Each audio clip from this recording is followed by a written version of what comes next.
안녕하세요. 실내 건축사 시간입니다. 오늘은 로마 건축에 대해서 알아보도록 하겠습니다.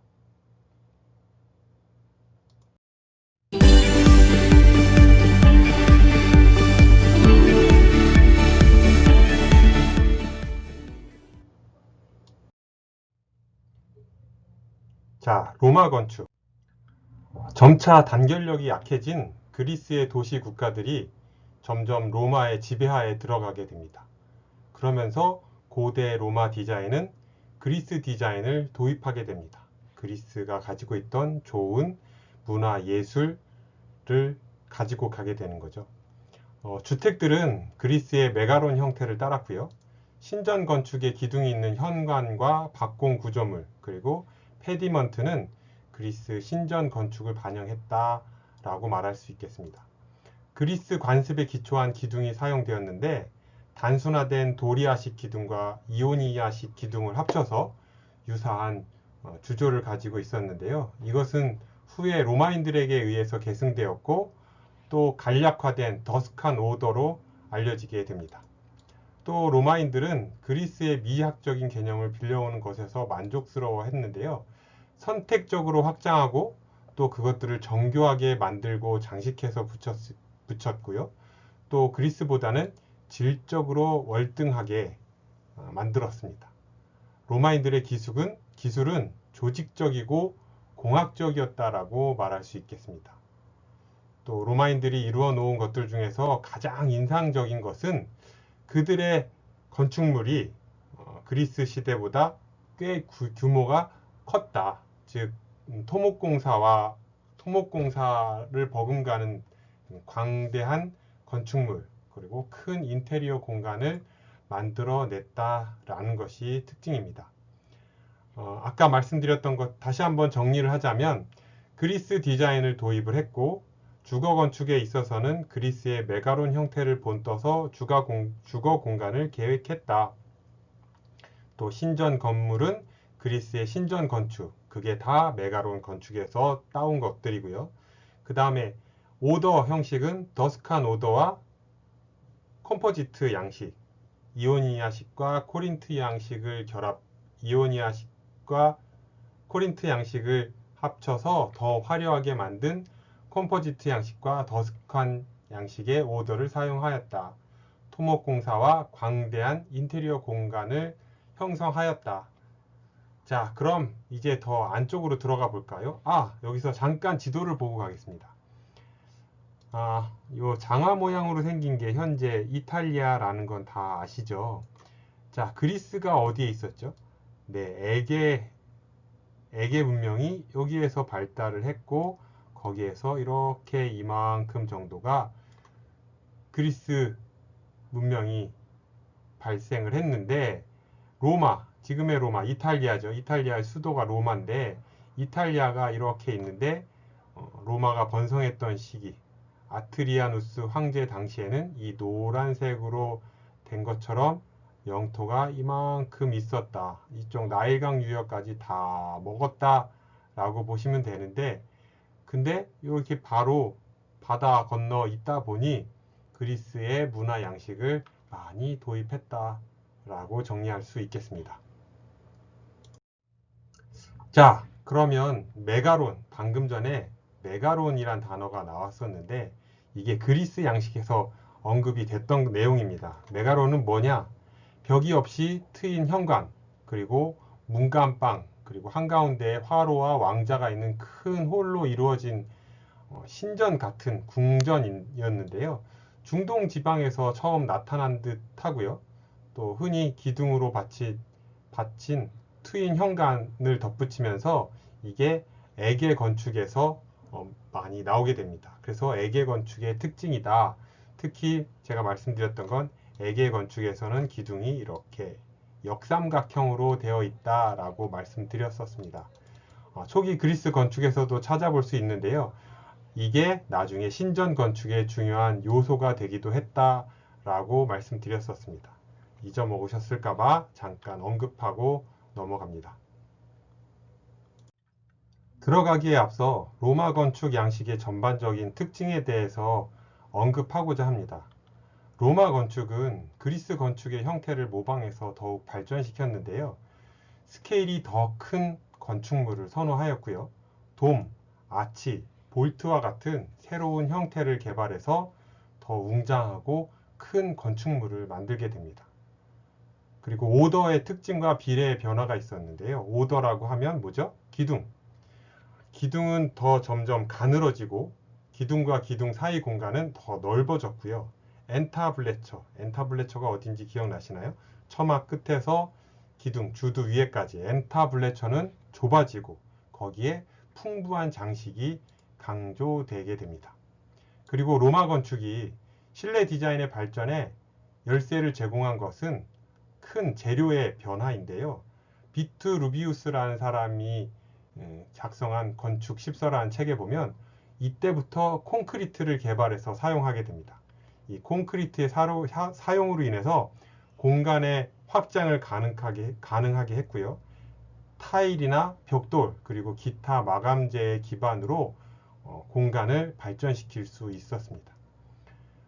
그리스가 형태 위주의 조각적인 건축을 추구했다라고 하면 이 로마 건축은 공간 위주의 대규모 건축을 추구했다라고 말할 수 있겠는데요. 로마 건축은 최초로 건축의 내부 공간을 대규모로 발전시켰고요. 축과 중심의 조합이 전형적인 로마식 배치를 가지고 있다.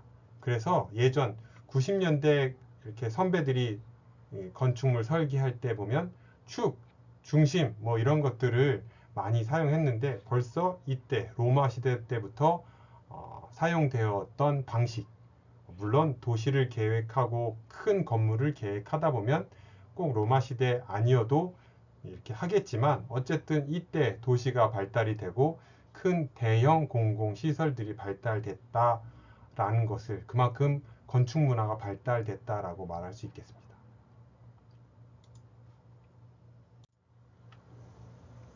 그리고 앞에서도 말씀드렸던 주범 양식인 주범 양식, 기둥 양식이 바뀌는데요.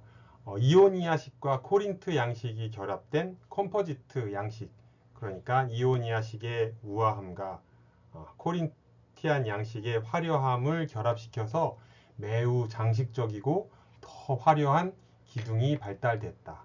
오늘 이 수업 제일 첫 페이지에 까만 페이지에 있었던 기둥이 바로 컴포지트식 양식의 기둥이게 되겠습니다. 보시면 폼페이트 주택, 로마 시대 건물이 많이 남아 있지 않은데 다행히도 이 폼페이 시내가 화산재에 덮여 있던 이 시내가 이제 발굴이 되면서 많이 알려지게 됐는데요. 이 주택에도 보면 이렇게 기둥으로 되어 있고 가운데 중정으로 되어 있는, 그래서 그리스 시대의 메가론을 차용을 해서 건축물이 지어진 것을 볼 수 있고요. 벌써 폼페이 시가지 보면 전부 돌로 도로를 닦고 또 이렇게 위에서 내려다 보면 도심을 형성하고 주거 단지가 형성이 되고 공공시설이 이렇게 크게 들어섰던 흔적들을 엿볼 수 있습니다. 다시 정리하자면 로마는 그리스 건축, 특히 헬레니즘 문화를 중심으로 여러 나라 건축 양식을 종합해서 자기네 걸로 만들었다. 그래서 거대한 제국으로 발전하였는데요. 아무래도 요만했던 나라가 이만한 땅덩어리를 지배하면서 자기네 나라 것만 주입시키려고 하면 아무래도 문제가 생기니까 각 지역의 좋은 문물들을 받아들여서 자기네 걸로 승화시키는 그런 작전을 썼다라고도 말할 수 있겠죠. 이처럼 효율적으로 제국을 관리하기 위해서 실용적이면서도 시민을 위하는 듯한 커다란 공공건축을 주로 건축하였는데요. 이 공공건축은 그 시민들을 관리 감독하고 또 그들에게 유흥을 베풀므로 인해서 믿음과 신뢰를 쌓으려고 했던 거라고 합니다. 또한 실내 디자인에서는 프레스코와 모자이크 기법이 발달됐는데요. 프레스코화는 벽면에 하얀 회칠을 하고 그 위에 그림을 그리는 거고요. 그러니까 벽면을 하얀 도화지처럼 만들고 석회의 그림을 그린 거고, 모자이크는 작은 돌, 유리 조각 같은 걸로 모자이크 기법으로 모양을 만들었던 것이 매우 발달했고 이 시대부터 성행하기 이르게 됩니다.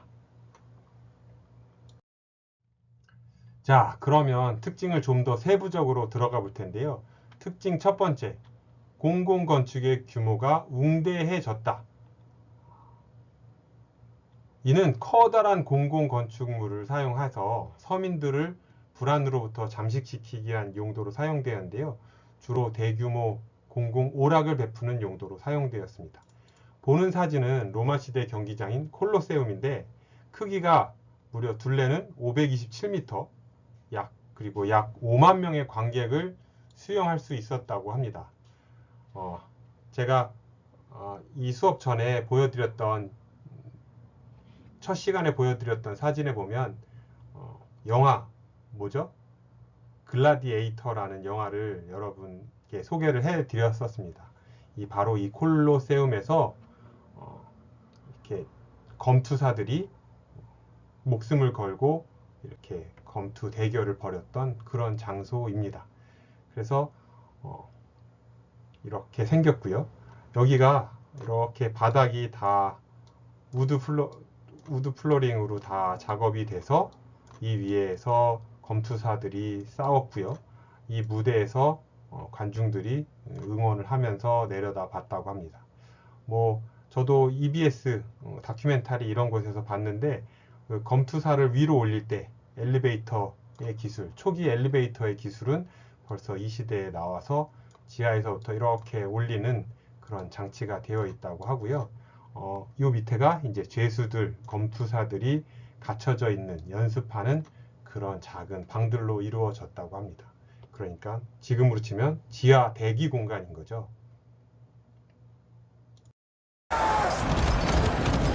잠시 글라디에이터 영화의 한 장면을 보면서 영화 속 세트장이긴 하지만 콜로세움의 규모와 분색, 그리고 그 웅장함을 한번 감상해 보도록 하겠습니다.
자, 그 콜로세움을 조금 더 자세히 보자면 그리스가 가졌던 극장은 어땠죠?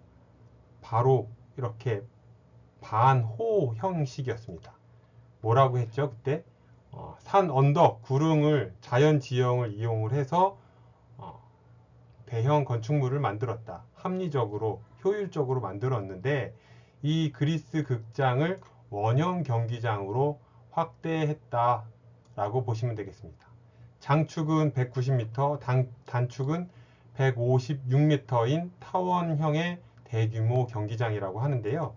이 건물의 특징은 3층으로 되어 있는데 1층과 2층과 3층의 기둥이 다 다르다고 합니다. 1층은 도리아식, 2층은 이오니아식, 3층은 코린트식으로 사용을 했는데 이게 아무래도 시대적 변화 순서에 따라서 기둥 양식이 바뀌었기 때문에 이렇게 한 게 아닐까라고 추측을 합니다. 이처럼 그리스의 오더는 그리스의 기원을 두고 로마의 오더는 그리스의 기원을 두고 있지만 오더를 수직적으로 세 가지를 중첩시켜서 사용한 것은 로마에서 처음 사용했다고 합니다. 어쨌든 3층짜리 지하까지 치면 거의 4층인 거죠.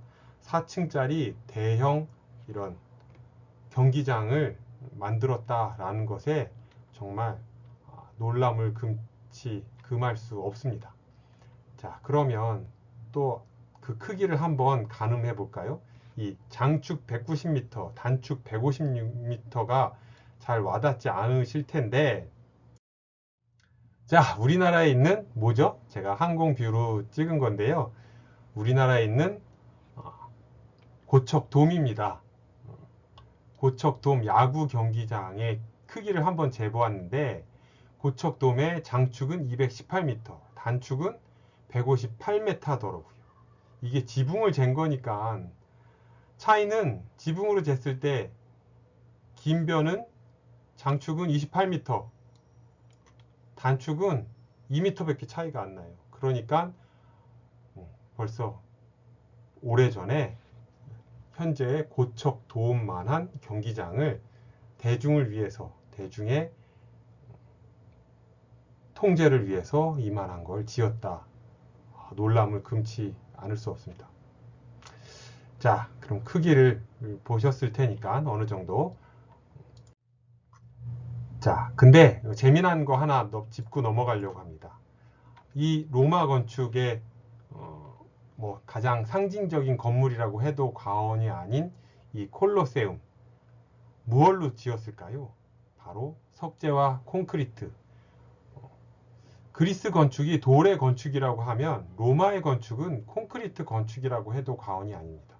그리스는 돌의 한계를 벗어나지 못했던 반면에 로마는 돌의 한계를 벗어나서 무한한 공간을 이 콘크리트 때문에 연출할 수가 있었던 거죠. 그 이면에는 바로 로만 콘크리트가 있었는데 그렇다면 이들은 어떻게 콘크리트를 만들고 사용했을까요? 바로 로마인들의 각종 건축 기술이 10개 분야로 나누어 기록해 놓은 책인 비트루비우스의 건축 십서에 의해서 우리에게 알려졌는데요. 로마인들은 화산재와 석회를 반죽해서 지금의 시멘트인 모르타르를 만들었다고 합니다. 성분으로 본다면 지금의 고로 시멘트와 비슷하다고 하는데요. 판테온의 돔 구조도 그렇고 이렇게 로마 시대의 대부분 큰 건축 구조물들은 묵은 콘크리트에 의해서 만들어졌다고 합니다. 그렇기 때문에 1800년 이 세월을 한결같이 이 고로 시멘트가 가지고 있는 내구성으로 견디었다고 하는데요.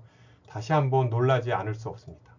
또 재미있는 사실은 이 경기장에 가면 계란 비린내 혹은 피 비린내, 하도 많은 검투사들이 죽어서 이런 나는 냄새가 있다고 합니다. 진짜 냄새가 나는지 안 나는지는 직접 가서 판단하시고요. 어쨌든 이렇게 더 오랜 시간 버틸 수 있었던 이유는 점토에 계란의 흰자를 함께 반죽했다는 겁니다.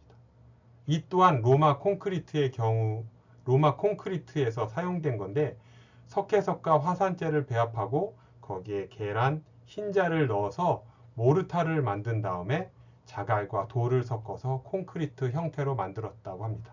아무래도 계란 흰자가 가지고 있는 이 점성을 이용해서 더 단단한 건축물을 만들려고 했던 것 같아요. 동양에서도 중국의 만리장성이 계란 흰자를 섞어서 만들어서 지금까지 그 탄탄함을 유지하고 있다라고 저는 알고 있습니다. 이처럼 고대에 사용되었던 다양한 유사 콘크리트 중에서도 고대 로마에서의 콘크리트가 현재까지 사용 중인 현재의 콘크리트 원형에 가장 가깝다라고 알려져 있습니다. 아무쪼록 그 당시에 벌써 점성을 생각하고 석회와 화산재와 섞어서 더 강한, 그리고 거기에 석재와 기타 다른 나무, 돌들을 섞어서 더 탄탄한 구조물을 만들려고 했다라는 것에 이 사람들이 얼마나 더 분석하고 노력하고 연구했는지를 알 수 있습니다. 이처럼 커다란 공공건축물의 사용 용도는 영상에서 보셨던 것처럼 서민들의 불만을 잠식시키기 위한 용도로 주로 대규모 공공 오락을 베푸는 것으로 사용되었다고 합니다. 보시는 사진은 로마 시대 경기장인 콜로세움인데요. 아까 보셨다시피 약 5만 명, 어마어마하죠. 약 5만 명의 관객을 수용할 수 있었다고 합니다. 자, 다음은 로마의 공공건축 중에서 포럼이라는 건물입니다. 왜 우리 시사 채널 보면 포럼 한다라는 말이 있죠. 이 건물 이름에서 따온 그런 단어인데요. 포럼. 그리스에 아고라가 있다면, 아고라가 뭐 하던 곳이었죠? 네. 서로 토론하고 정치, 경제, 사회 문제에 대해서 연설하고 서로 의견을 주고받던 철학자들이 얘기를 하던 그런 곳이었는데, 그리스의 아고라와 동일한 기능을 지닌 공공광장, 공공건물이라고 해야 될까요? 그래서 로마 시민은 이 포럼이라는 건물에서 정치 그리고 사회적인 주제에 대해서 서로 자유롭게 연설하고 토론하고 여론을 형성했던 그런 곳이라고 합니다. 그리고 광장 주변에는 바실리카라는 또 다른 건물이 있고요.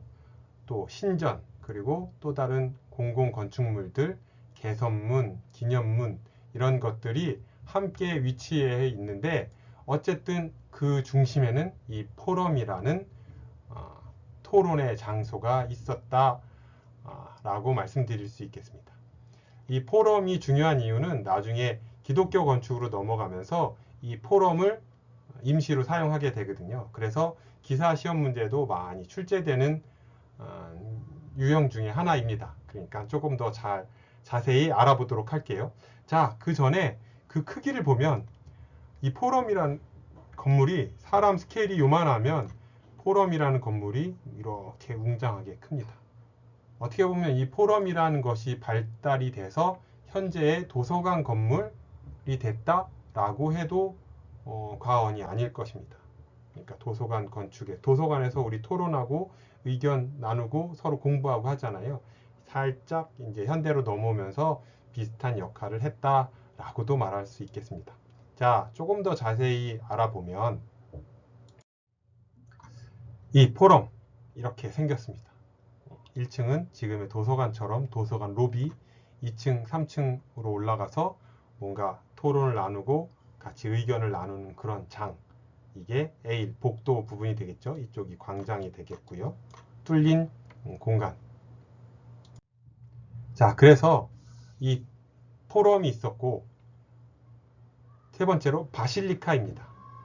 바실리카는 이렇게 포럼하고 비슷한데 포럼 옆에 놓여져 있던 건데요. 그 포럼이 토론의 장이었다고 하면 바실리카는 법정과 상업 물물 교환소 역할을 했던, 어떻게 지금으로 치면 뭐 큰 시장 겸 법정? 그래서 포럼하고 같이 면해 있었던 그런 공간입니다. 그래서 평면은 장방형, 길게 되어 있고요. 그 다음에 그 길이가 너비의 2배에서 2.5배 정도로 장방형으로 길었고, 내부에는 지금 사진에 보시는 것처럼 이렇게 2열의 열주가 쫙 느어져 있었다. 그리고 이 공간은 정적이면서도 초인간적인 공간을 가지고 있는데요. 그리스가 동적이고 인간적인 척도에 의존한 반면에 이 로마 건축은 정적이면서도 초인간적인 공간을 만들었다라고 정리할 수 있겠습니다. 자, 바실리카가 무엇으로 사용되었다고요? 네, 법정과 상업 교환 교역소 역할을 했다. 그리고 인간 척도에 의존한 외부 공간, 이것은 그리스고요. 초인간적인, 말도 안 되는 크기, 이게 사람이에요. 지금 이게 말도 안 되는 공간을 만들어서 계획을 했다. 자, 이 바실리카를 좀 더 자세히 들여다보면 법정과 물물 교역 시장 비슷한 용도로 사용되던 이 로마의 바실리카는 비종교적인 건축물이었지만 후에 기독교가 정식으로 종교로 인정이 되면서 기독교 건물인 종교 건축물에 영향을 주게 됩니다. 나중에 종교 건축, 그 다음에 고딕 양식 이쪽으로 가면서 조금 한 번 더 언급이 될 텐데요. 어쨌거나 지금 이때는 법정으로 주로 사용되었고, 그러기에 사용됐던 이 커다란 홀을 가지고 있었습니다. 근데 이 커다란 홀을 보면 위에가 이렇게 삼각형으로 돼 있는 나무 밑에 구조로 되어 있는 것을 볼 수 있는데, 거꾸로 된 배의 선체와 비슷하다고 해서 이 공간을 네이브라고 불렀습니다. 네이브라고 불렀다. 그리고 네이브는 이 벽이 꽤 이렇게 높게 설치가 되어 있죠. 그래서 이렇게 높게 만들어졌기 때문에 이 높은 곳에 창문을 뚫었었는데, 이 창문을 클리어 스토리 창이라고 부릅니다. 이처럼 석조 벽은 목조 지붕을 받치고 있고요. 또 벽면에는 안쪽으로 파여진 공간인 앱스를 가지고 있어요. 그러니까 평면으로 본다 그러면 이 안쪽에 교회 제단 같은 이렇게 제단을 가지고 있었거든요. 거기를 앱스라고 부른다. 제단 같은 공간을 앱스. 그래서 나중에 그리스도교가 로마의 종교로 받아들였을 때 이 앱스 그리고 이 네이브가 교회 예배당으로, 앱스는 설교하시는, 지금으로 치면 신부님, 목사님이 서 있는 그런 공간으로 형태를 갖추었다라고 보시면 될 것입니다. 그래서 이 바실리카가 훗날 교회 건축으로 변형이 돼서 기독교 건축의 근간을 이루게 되었다라고 정리할 수 있겠습니다.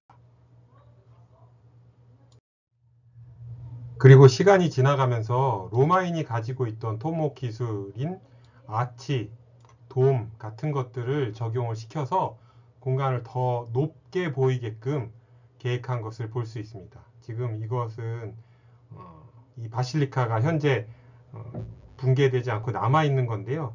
사람의 스케일이 한 요 정도 된다고 할까? 굉장히 초현실적으로 규모가 큰 것을 볼 수 있습니다.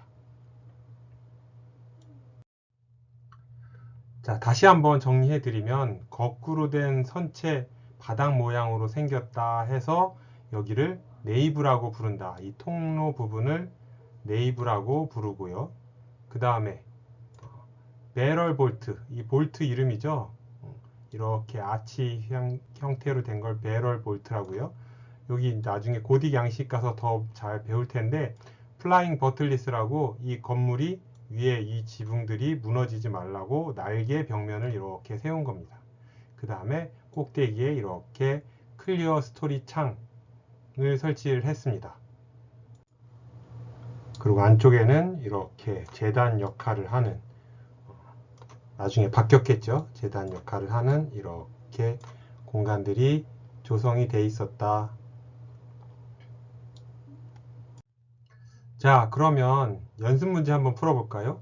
고대 로마의 바실리카에 대한 설명 중 옳지 않은 것은 집회 및 상업 거래 등을 위하여 계획된 건물이다. 로마 시대 이후에는 교회 건축의 모체가 된다. 바실리카 울피아의 출입구는 커다란 중정에 면한 장변 쪽에 나 있다. 바실리카 울피아는 동적이고 인간적 척도로 된 내부 공간을 갖는다. 1번, 2번은 확실히 맞는 것 같고 3번 울피아의 출입구는 커다란 중정. 뭔 소리지? 4번 인간 척도가 아니라 초현실적인 척도라고 그랬죠. 사람이 이만하면 공간은 이만하게 되어 있는. 그쵸? 그리고 3번은 무슨 얘기냐 하면 출입구를 들어가면 커다란 중정, 커다란 마당 같은 광장이 나오고요. 거길 옆으로 가면 커다란 중정이 면한 공간이 있고 그 맞은편에 뭐가 있다고 그랬죠? 바실리카 맞은편에 포럼이 있었다 라고 말씀드렸습니다. 그래서 답은 4번이 되겠죠.